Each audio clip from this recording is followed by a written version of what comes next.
All right, all right, all right. Welcome, you loyal listeners, to another episode of Agents Influence Conversations with Jason Cass. Hey, I am glad you are back with me. As always, I try to give you the best guests and bring you the best stories. You know, that's what it's all really about. You know, building relationships is about stories, and I hope that I can build or bring those to you.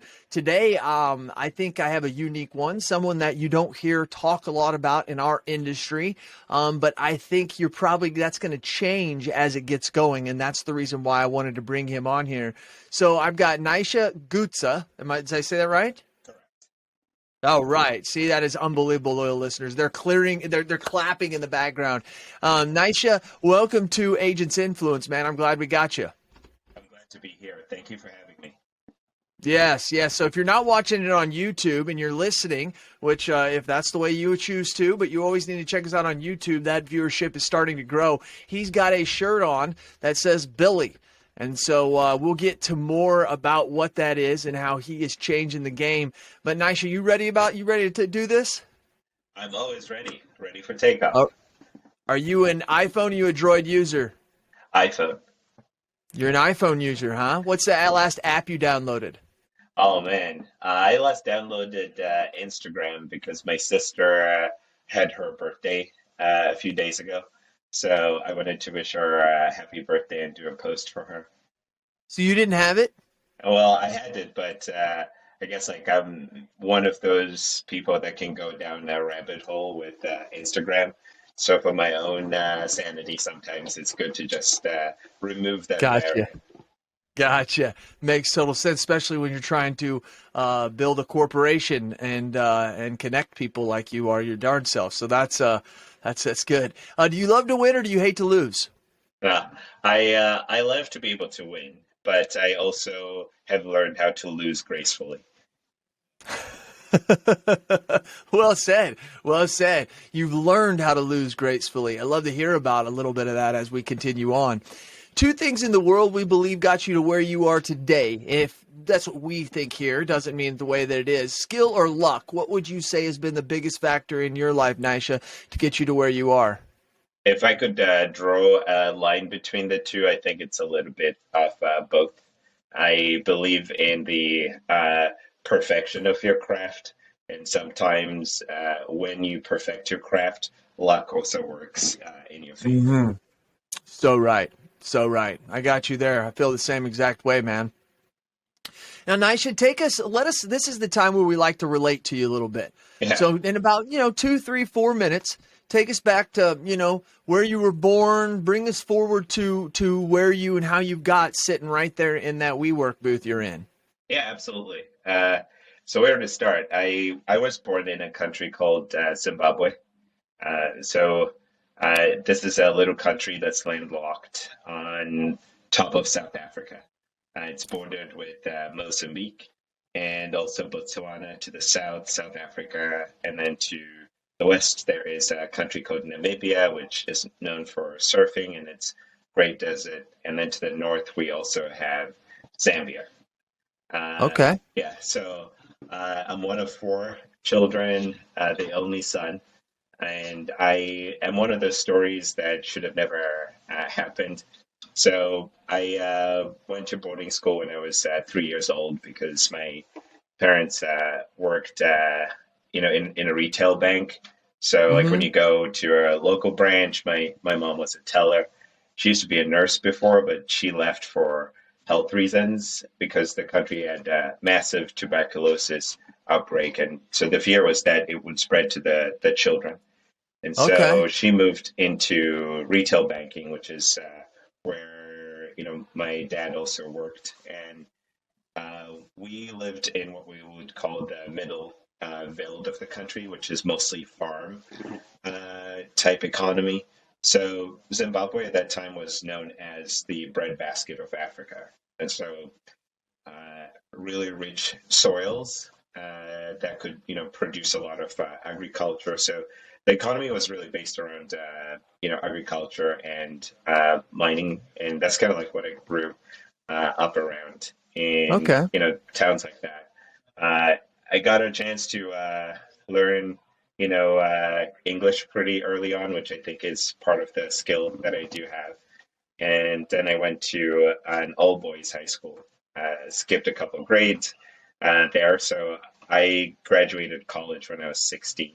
I mean, high school when I was 16, and got a chance to migrate to the United States. And that was, the story of the letter that changed my life. Because at that time I was struggling with English, and there was an announcement which was like, "Hey, does somebody want to, correspond with a kid from school called Horaceman in New York?" And I thought it was a great idea because everybody laughed at it, and that in there is how I ended up in the U.S. So Wow.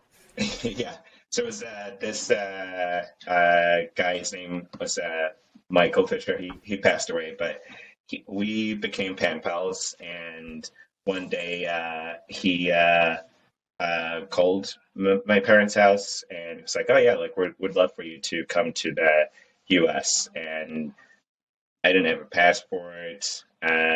Had never really left the country other than to go to South Africa. That was my sphere of the world. And they were like, "Oh yeah, like we'll fly you out here too." And because that was my parents' question, I was like, "How do you get to the U.S.?"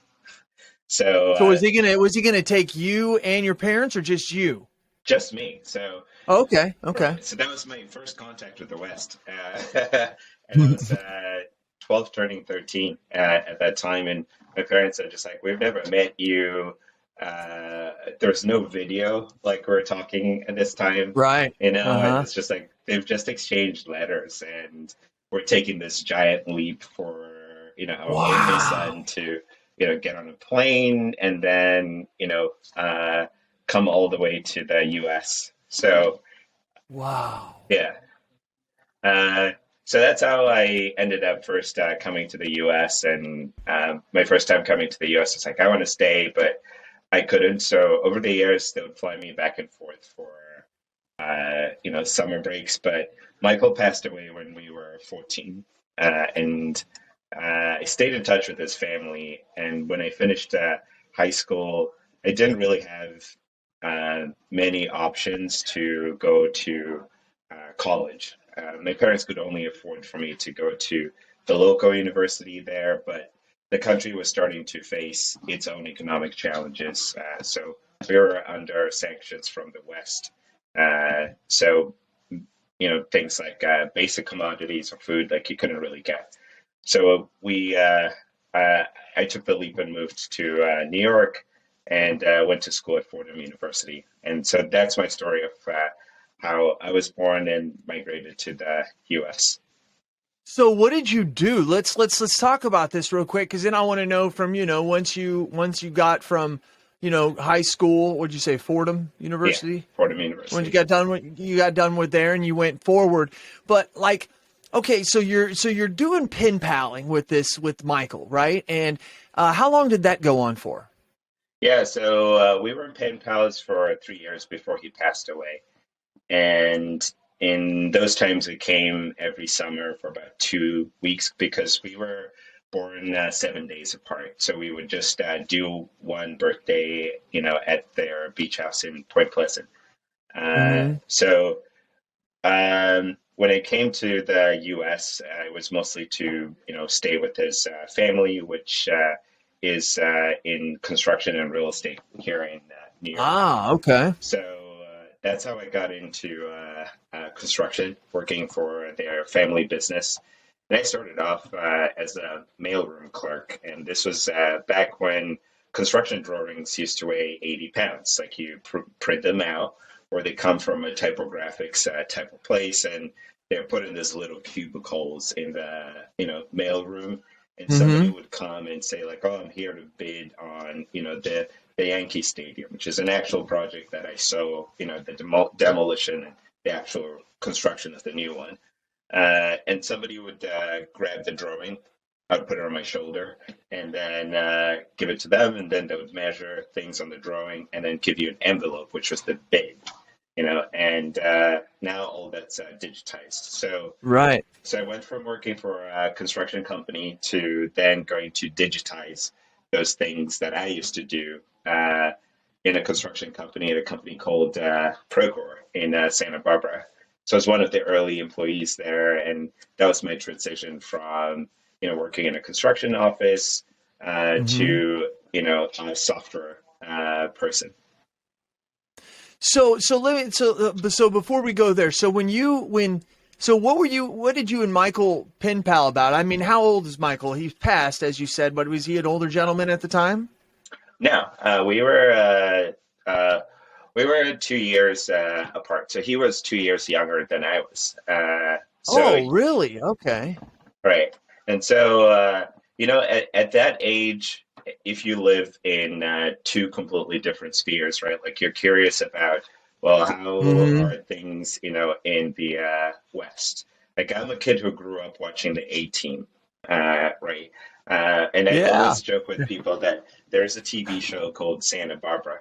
And it's one of the reasons why I actually ended up in Santa Barbara because I was like, Wow. I remember that show, and partly it's because TV rights for these older shows are cheaper for where I came Hmm. from. So those were things that I was like, that's how my image of America was like shaped of like through watching TV or wrestling, right? Like Hulk Hogan. Uh, so it was just mostly like those kinds of interactions of like getting to know each other, curiosity Yeah. about each other's worlds as well. Yeah. So you said he passed. What was it? Something that happened? I mean, Yeah, he wasn't feeling well, and then it's just like unfortunate that like he passed away from a condition that he had. okay. Wow. Sorry about that, because it sounds like for 3 years, and then you going back and forth from your country to here, and wow, fantastic! What an experience! And I mean, as you said, it's so started with the teacher at school saying, "Hey, does someone want to pen pal or whatever?" And isn't it funny how everybody else laughs and says no, they don't want to, but it's people like yourself that speak up, right? You've thought about this before yourself many times as, wow, I'm so glad I wasn't one of those people who was laughing or giggling or found it silly. You actually said, hey, I think I'll take some interest in that. And let's be honest, it's changed your life. 100%, 100%. Yeah, it's. I think the analogy to that is sometimes the things that seem laughable might be the biggest opportunities ever. So ever since it's just been my realm, or if you ask my friends like how they would describe me, they would say he does the craziest things, but in the end, everybody turns out to be like, well, like that was actually like a really good idea. But sometimes That's it's right. terrible too, which is how I've learned, to lose gracefully. But I think the biggest thing that stuck to me, throughout that experience, and things that I've gone through in life is so long as you show up and you do your best, even if you lose, like that like you did your best and you still won. The worst thing Hmm. is, Hmm. getting what you want, but you didn't really like do your best. Like you Yeah. right. So that's always been my philosophy of just like so long as I know I did really well and did the best I can, losing gracefully is usually like, a mark of character. And you never know what's going to happen, Nisha. I mean, look what happened in that classroom by you saying, "Hey, yes." And Travis, who's my business partner, he tells me a lot of times that he had something happen. It's another story for another time, but he realized in life that if someone brought him an experience, he was going to do everything he could not to turn it down. His friends can come out of somewhere out of nowhere and say, "Hey, man, you want to go with me real quick on this trip or something like that?" Because I need. I mean, he's like, I try not to say no to those things, even though he has three kids and stuff. We're all reasonable. He tries not to. He says because you never know what experience you're possibly going to miss. And I mean, it comes down to the fact that if you weren't at school that day, Nisha, if you Correct. would have been sick that day, it would have completely changed things. So now, from what I know from reading a little bit about you, you like to fly in the air. Tell us a little bit about your pilot wings and stuff like that. Where did all this stuff come from? Yeah, so the family that brought me to the U.S. is a very influential family in this country, and they only fly private. So when I was growing up, to connect the story, my father worked in a retail bank, and his boss was this white gentleman from the UK. His name was Sam Monkton. Also owned an aircraft. And on his table in his office, he always would have, this little magazines about airplanes. And part of how I learned how to speak and read English is actually through reading anything related to aviation, because I'd see all these planes come, and I'd always be like, hey, like, I really wonder where it's coming from, and I want to be, a pilot. That's what I really wanted to be when I was a kid. So when I came to this family in New York, I was immersed in, the things that I wanted, which was like, hey, like proximity to aircraft. So whenever we would go somewhere, I wasn't like sitting in the back. I would be in the jump seat in the cockpit, because that's really what I wanted to do. And Right. so, yeah, and so through that, eventually got some funds to go learn how to be what you call a private pilot, which is, just the ability for you to fly like a little Cessna. And it became a hobby where every weekend I was like, trying to advance myself, because I'd always wanted to be a pilot, but I Yeah. have to pay for it, for myself, and I also have to work. So I'd be going to school, right? And I quit going to day school at Fordham to go to night school, so I could, work for Plaza Construction, so I could pay for flight school. Uh, Oh, right. wow. Yeah. Yeah. So it was just so that I could have what I Love wanted. it. So I kept going, and then I met a guy. His name's Dr. Bob Corona, and he's a vet in Long Island, and he has a hobby of buying Steinway pianos. And so the plane I was learning how to fly was actually owned by him. So he buys all these Huh? planes, restores them, and rents them out to flight schools. And I'm pushing the plane back, and he's like, "Do you know how to fly that thing?" And I'm like, "Yes," But in my head, I'm like, "Barely." So I flew him to Montauk, and it's the story of the opportunities. Never say no Hmm. to an Yep. Yep. opportunity. So it turns out this guy buys Steinway pianos, and he looks up estate sales, and he was like, "Would you fly me to places so I can go check this piano's out?" So that's how I got most of my experience. And when we were like, Wow. "Yeah, we want to go further," it's like, "Oh yeah, like I'll get you, your multi-engine rating." Wrote me a check. Went out to Florida for like 10 days. Came back with it, and boom! Next thing you know, I'm flying one of his planes around. But Wow. right, and by the time the opportunity came for me to move to Santa Barbara to go work at Procore, uh, that was the challenging part of like, hey, like I have enough time to go work for an airline, but the way you start off as a airline pilot in the U.S. is you go work for what's called a regional carrier. So these are smaller jets that are painted in like United, Delta, you name it. Right. So they operate on behalf of those carriers.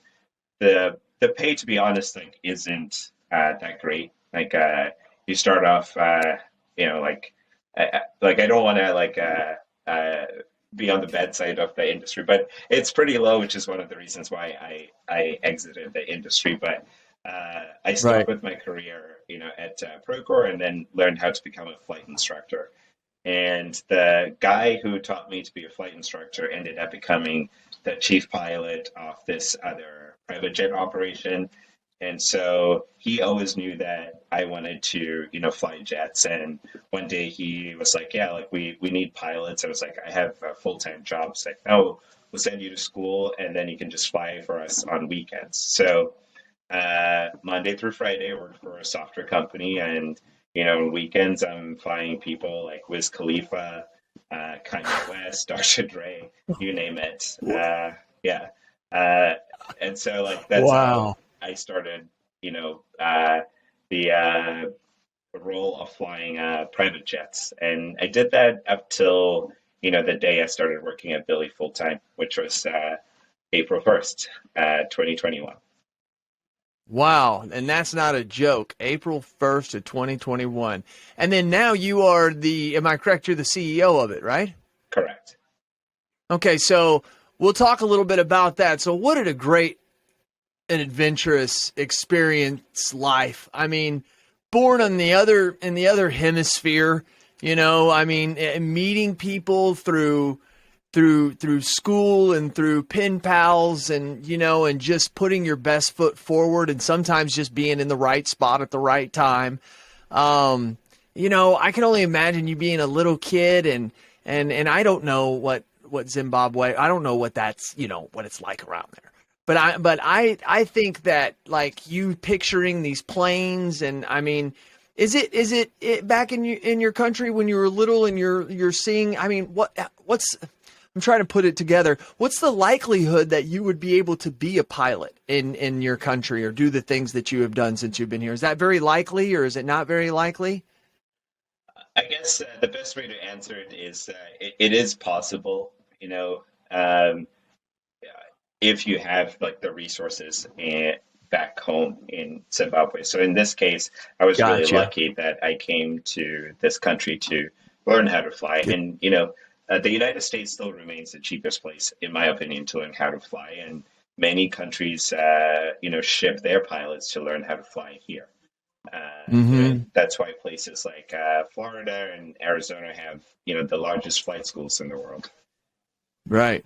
Yeah, we have a flight school. My little town that I'm from, well, I'm not from, I was born and raised in, but 10,000, we have about 10,000 people, and we have this flight school that a lot of Asian countries send all these Asian students to learn to fly. And it's really, really crazy that you see that in just our little bitty town, but we have a little bitty airport, and that's where they sit out there and they learn. So that's cool. That's cool. So you went to, I believe, Fordham University, and when you did that, that's where you got into computer science. So to what gave you the skills that you have at Billy? Tell me about that going forward now. Yeah, so I actually studied accounting, Okay. nothing to do with computer science. So I Okay. also lived with this family. Like I didn't live on campus. And the other thing was that, I finished high school 2 years ahead of my class. So what that meant was that, the kids in my class at Fordham are way older than me, right? They can get a fake ID, for example, and get into a bar. But if I tried it, they would just be like, "Yo, dude, like, who are you fooling? Like, you don't really look that old." So I spent a lot of time on, computers, trying to learn things like, Ruby and Rails, right? Like, trying to figure it out myself. I wouldn't say that like I'm a really good engineer. I think that I just understand the basics, and so it just became this passion when I was working, at Plaza Construction and other organizations that I worked at, to try and solve things using technology. So it wasn't technology that I would create, mostly just using other people's technologies and trying to implement that process. So construction companies tend to use, things that have really worked well for them. And at that time, it was just horse and buggy type of things. So case in point, I worked as what you call a project accountant. And if you're doing accounting for a project as large as, let's say, like the Yankee Stadium, right? There Hmm. probably are 500 different little companies that are working on there. Each day, no joke, like you're probably processing 400 invoices, and you're opening the envelope, manually keying things in to the point where even your thumbs hurt at the end of the day. And so my passion was really around, how do we make that simple, down to the thing of like, hey, like, why do I have to stuff envelopes of checks? Like, why can't we just pay them electronically? So moving to Procore, my role was a product manager, which was conveying the customer's problems and converting those into solutions with technology. What really Gotcha. worked was just mostly, I would say, the culture flywheel, which we've carried over to Billy. where people, didn't purchase the software because of what it did. They purchased Procore because of the people, right? And the people helped solve problems, which drove business as well. So that was kind of like my role into technology. I didn't participate in actually writing the code at Procore. Right. Okay. Okay. So that's how you got into it. All right. Fantastic. So then how did Billy come about? And explain to me what Billy is and give me that full lowdown because you've got a lot of passion behind this. Yeah, absolutely. So I guess I'll start off with the story. So I am really passionate about payments, and when I was at Procore, I wanted to build a way to digitize payments, and the dream was to build something called Procore Pay because construction payments are just like still managed with paper checks, and I imagine so. Yeah. yeah, and so. Um, through a friend of mine who now, works for us, that, you could start your own company in what we call an app marketplace. So integrate with Procore, and then you could actually make a living doing that. So I frankly thought, like, yeah, like if I left Procore, I'm going to go and build a payment processor and roll it out to the construction industry. So I called up my friend Grant, and we were like, yeah, let's go build a thing that processes payments. So our first name was actually called Billy Pay because we wanted to solve the invoicing and payments problem for the construction industry. It wasn't until I was setting up some things in Stripe for our business that I realized that, hey, wait, this already exists, and theoretically a person who works in a construction company who understands this can build exactly what we're looking for. So even if we knock it out of the park, this most likely wouldn't be, a profitable business. Like we'd probably be selling this for $10 a month because something like this exists. So the thing that we learned from that was, well, around payments, there's also compliance. And the thing that intersects with all companies is insurance. Right. And so the story of insurance came about because my co-founder Grant, used to run a construction company, and on one of his job sites there was an accident, and then he thought that he had, the correct insurance certificates, and then when he went into his accounting office, he realized that actually they didn't have, the correct insurance certificates. They were just storing them in a folder. So he ended up, paying dearly through lawsuits, and we decided that, hey, let's build something to help contractors. So our vision here at Billy is really, we envision a world where contractors focus on doing their best work, with zero worry about insurance. And we try to do this by aggregating, their insurance information in one place, so they don't have to keep sending, tons of emails out. We aggregate this information so that agents too can see what those requirements are for their insurance. And so that's what we are focused on today. And the product is used by mostly general contractors and home builders because that's really our brand promise, which is we're just focused on construction. So you've got a little bit of that, and you had some history with working with construction, so that gave you a lot of kind of inside knowledge as to what the some of the pain points they were going through, right? Correct. Yeah, I like you used to said, do your the job thumbs were hurting. myself. Yeah, Yeah. I used to do the job myself.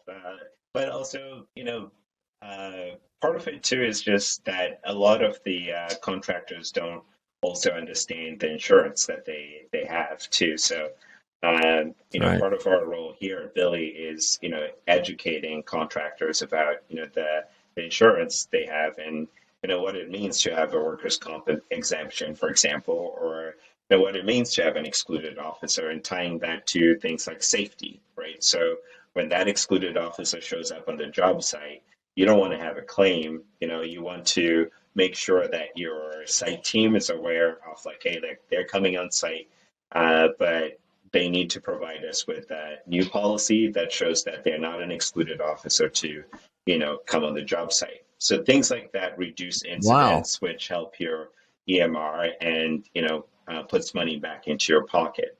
So I like to think of Billy as just like a tool that removes those insurance headaches for, not only like the general contractors or the home builders, but even the smaller contractors that are working on that job site as well. Now, Nisha, why would they ask you that question and not call their insurance agent to know that question? And my follow up to that is how are you finding this information out, whether that excluded or not excluded? Yeah, we use your own data. So if you let's say are a big construction company, let's call it like Turner Construction, Okay. each project that you do is custom. So insurance requirements flow from either the lender or you're going to use like your owner's requirements, which you usually work with, same owners over and over.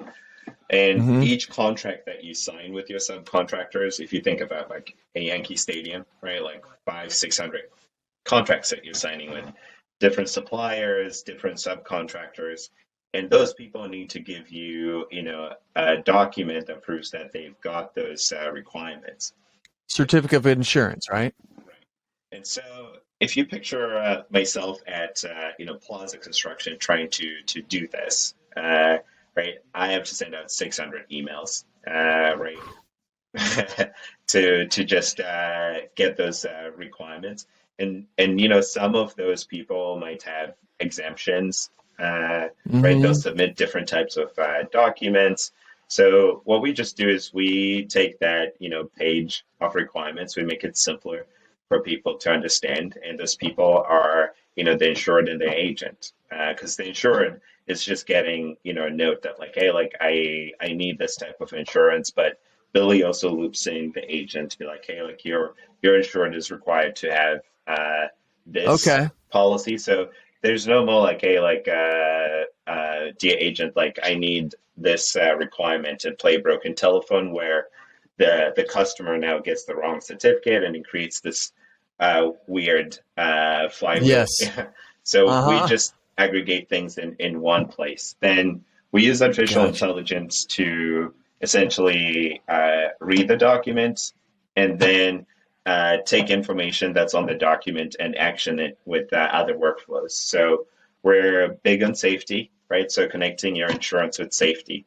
The only way you would know who's an excluded officer, it's on your insurance documents. So we're Mhm. exposing that and just enabling them to have better workflows that help them with their insurance. So you have AI that's even helping you, which I think is going to become a bigger factor. So then it knows the information that you kind of wanted to look for. It pulls that out. And I love how you say that you're also, it's just not so much, hey, giving it to the client. It's helping loop in the agent to say, hey, here are some of the requirements that this job or this contract is requiring that they may or may not have. And I think why that's kind of nice, Nisha, is that even in a small town like mine, we get, not even a big job. Let's say it's a $1, $2, $3 million job. We get on our certificates of insurance or in the contract, it'll say like we want to use, they need to have coverage per form 0024, whatever. And as insurance agents, we hate that because all of our companies are all using different ones. And Nisha, you won't believe how many times we call the underwriters and we'll be like, hey, I need this form. And they'll be like, I don't know if we have that. And it's like, you're a large insurance company, So what you're doing is you're even taking away a little bit of the headache on the agent side as well, and bringing that together. That's interesting. I like that, Nisha. Yeah, it's just our attempt to change an industry because traditionally, construction insurance has been a drag for, contractors, especially the small ones, because they Mm-hmm. want to, perfect their work, right? And insurance is a means to get that work, right? So if you don't have the right documents, you're not going to work with the right contractors, which means your business is not going to grow. So the tool really just facilitates also just like that communication with the contractors, removes friction as well, and Mm-hmm. we're just trying to help out folks in that space so they have more time to do what they do best. Nyasha, how did you meet Grant? Yeah, so I met Grant because he was complaining about something I built at Procore. So he That's calls me cool. up, is like, "We're taking it into shorts here. What the hell did you guys build?" And so I decided to take my team. Uh, we took two cars and drove to this town called San Luis Obispo. And the idea was that we would go see this old cranky man, Grant Robbins, and his office because he was like, "I'm going to take some time off and show you what happens in the office." And I'm like, "All right, cool." So we all got there, and then he was just like this really fun character who like think of like a really cool dad who would go skateboarding with you, or build like a ramp with you. And by the way, Yeah. like that's actually him and his sons. Like he has like a half pipe in his backyard. Wow. So we became really good friends, and I would basically my approach in building software is go and immerse yourself in the problem first.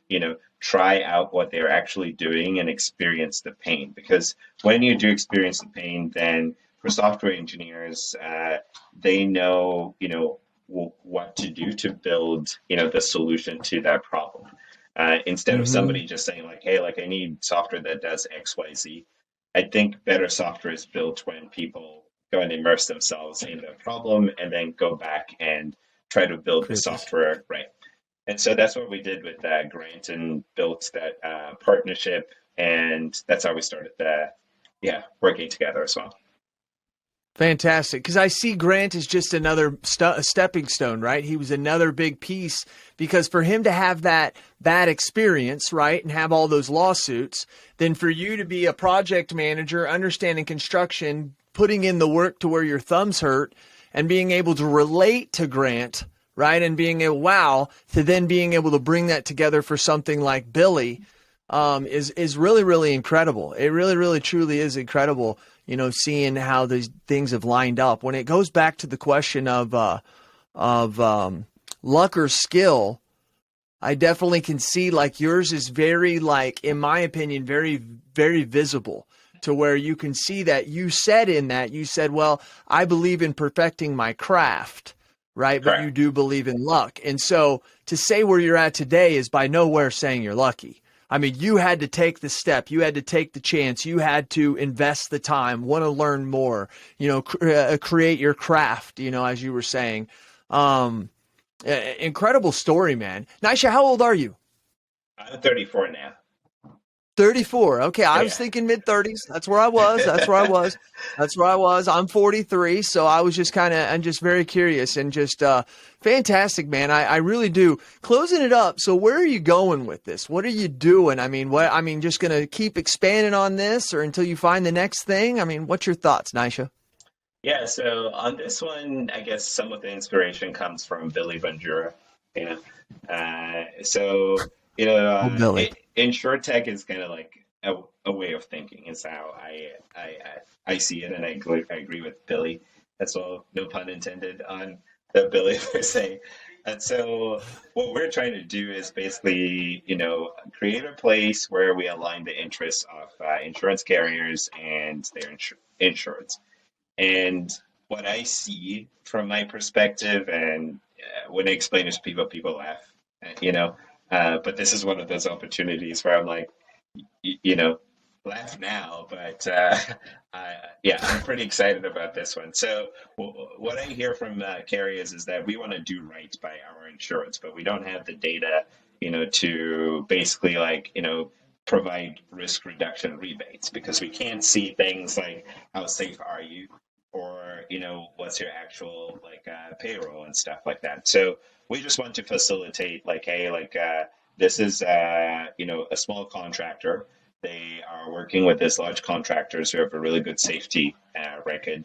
These large contractors haven't reported anything, about this person, so we can start to at least like help you request those loss runs, and automate things like EMRs, and then help the insurance companies figure out like, we want this person, and we can lower their premiums because they're using a tool like Billy, and we have the data to see that they're a safe contractor.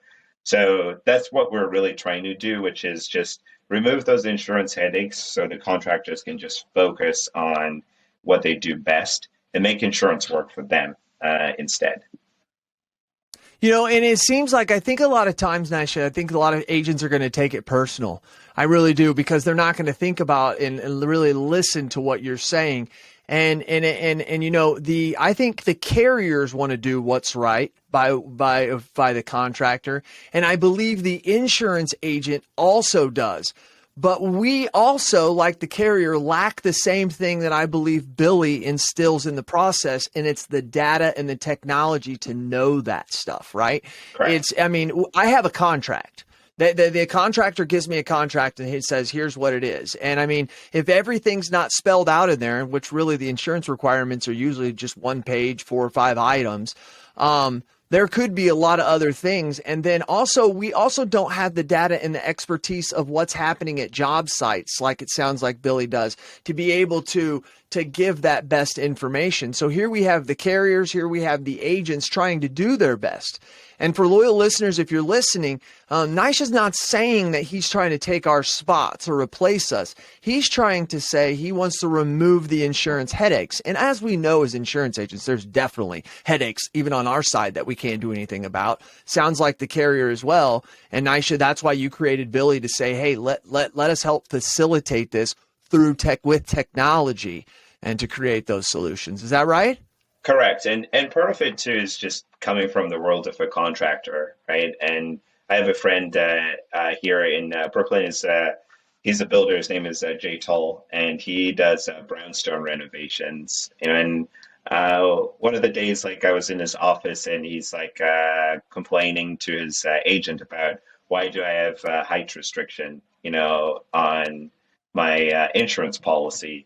And so my ears kind of perked on that, because I was like, he's mostly like doing like really small buildings, but it sounds as if he's being charged like he's working in a 30-story building per se. Right. And so he was like, how do I show the agent that the building is not as high? And I'm like, do you have a drawing, like that we can show? And that helped the situation. And that was where like part of my light bulbs were coming in, to be like, if insurance carriers and agents had that data in some really easily digestible way of like, hey, like, this is Billy the contractor, this is the type of work that they do, here's their safety information, can you guys take that information and help them out so they have better coverage for their needs? Maybe they're a tennis court painter, like why should they pay insurance for the entire year when their business really is just from May through September, and the rest of the time they're in Florida, like working for another contractor, and their actual business is dormant. So we're just trying to surface those things that are siloed in many different softwares and many different pieces of paper, so that this friction for insurance is removed and contractors can get better at what they do. Nyasha, I appreciate your time, man. Leaders are readers and readers are leaders, and you are a leader, so you must be a reader. What are you reading, or what have you recently read, Nyasha? Yeah, so I've read a couple books. These days I'm into African literature, just going back to my roots. There's a book called When Things Fall Apart by a guy called Chinua Achebe. He's passed on as well. And then there are instances sometimes where I just really want to learn more about world history. I tend to be a nerd about it and just try to read memoirs and biographies of people. So the last biography that I read was about Tony Blair, the guy who was the Prime Minister of the UK. Yeah. And it's just, it was mostly interesting to like learn the history of, the UK from his perspective. Yeah. Yeah. Well, fantastic, man. I really do appreciate you coming on. I really, truly do. This has been a great conversation. I hope you enjoyed it as well, man. I absolutely did, and thank you for having me. Loyal listeners, one of the things I want to say, I normally don't say too much before, but I think that there's something that has to be said here. I believe that during this course of this conversation, especially the first 20 to 30 minutes, you may have felt inspired, you may have felt inspiration coming into you.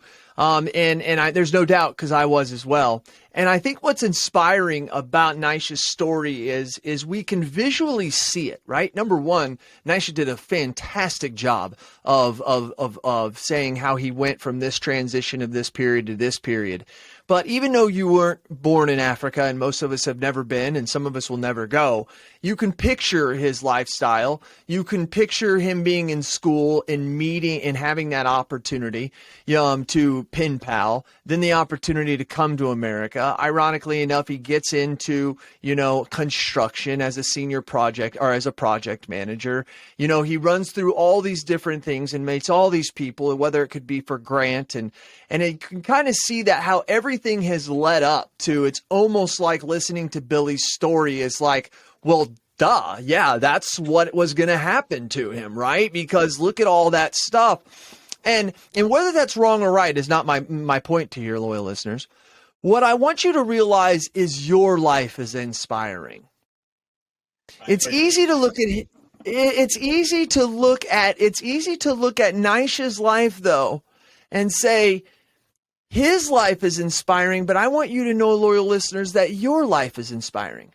It's easy to look at his life because it started in another country and because it was something most of us haven't experienced. As we listen to him tell the story, we get to create it in our own mind and it inspires us.